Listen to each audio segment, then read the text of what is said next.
So today we have a nice Islam reaction courtesy of you guys in the comment section. So what are we reacting to today, Danielle? So today, James, we're going to be checking out, this is what Allah has to say about the dinosaurs. As far as I know, Christianity doesn't say anything about dinosaurs.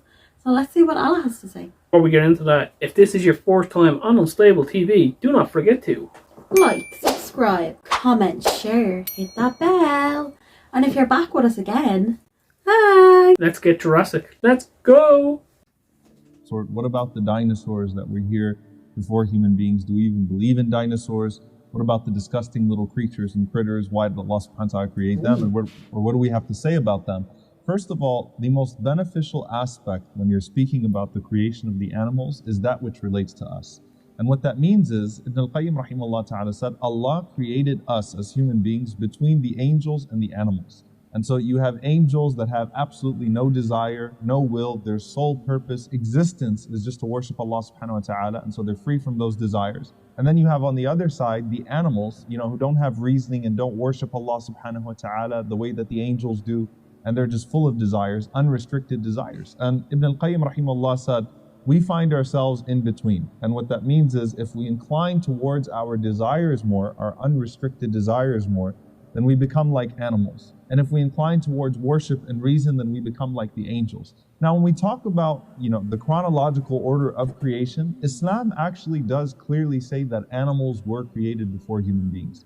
This is established in authentic ahadith that the Prophet ﷺ said that Adam alayhi salam was the last of Allah subhanahu wa ta'ala's creation. And in that is a sign that Allah subhanahu wa ta'ala has provided everything, has placed everything at our service, that when we come into existence as human beings, Allah subhanahu wa ta'ala has already created the scene, it's already there.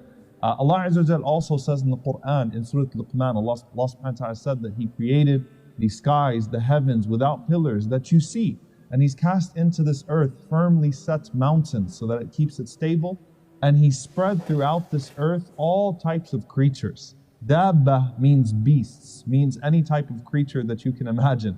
And so we know that before we got to this earth, there were, all kinds of dinosaurs, beasts, and that's one of the crimes of the jinn, is that they didn't treat them well. Even before the dinosaurs, scientifically they think that roaches existed millions of years before the dinosaurs. And so you ask yourself, why? Why do we have roaches? Why do we have rats? Why do we have all these disgusting little creatures? And now the simple answer to that is that Allah made all of these animals as a form of rizq for you, as a form of sustenance for you. And He made them a form of sustenance for each other. And He made the insects sustenance for them.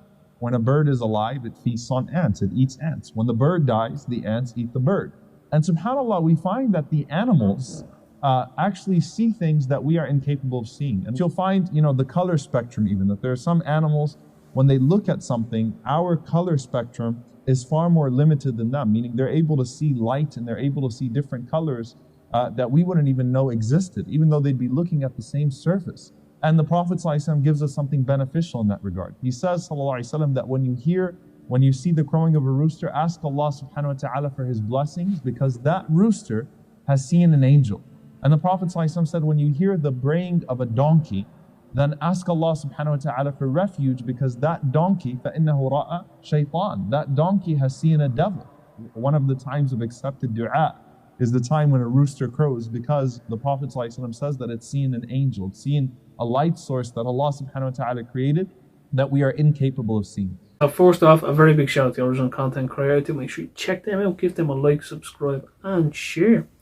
And shout out to you guys for suggesting that through. When a rooster crows, it's telling us that a light source is there. That's a very interesting fact now. And not only that, without insects, it's like we wouldn't exist if we didn't have this, and they wouldn't exist if we didn't have that. So everything is necessary in the world of Allah, is what I'm getting from this. What did you think of that one, Neil? I didn't really understand the donkey sees the devil and the rooster sees the angel. Anybody can explain that in more detail, please, down below. I'm not quite sure where they were really going with that. I did know that animals have they have a lot of different senses, and they can see and feel things a lot more than we can. Why is that though? Like, if Allah created humans to be like the higher beings, why can't humans see and hear more things than animals can?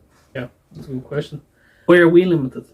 But of course, guys, let us know in them comments down below. Maybe we might not have picked this up as well as you guys have. So conversate back and forth down there, and we'll see who's right and who's wrong. That's been our 2 cents, and we will chop ourselves out of this.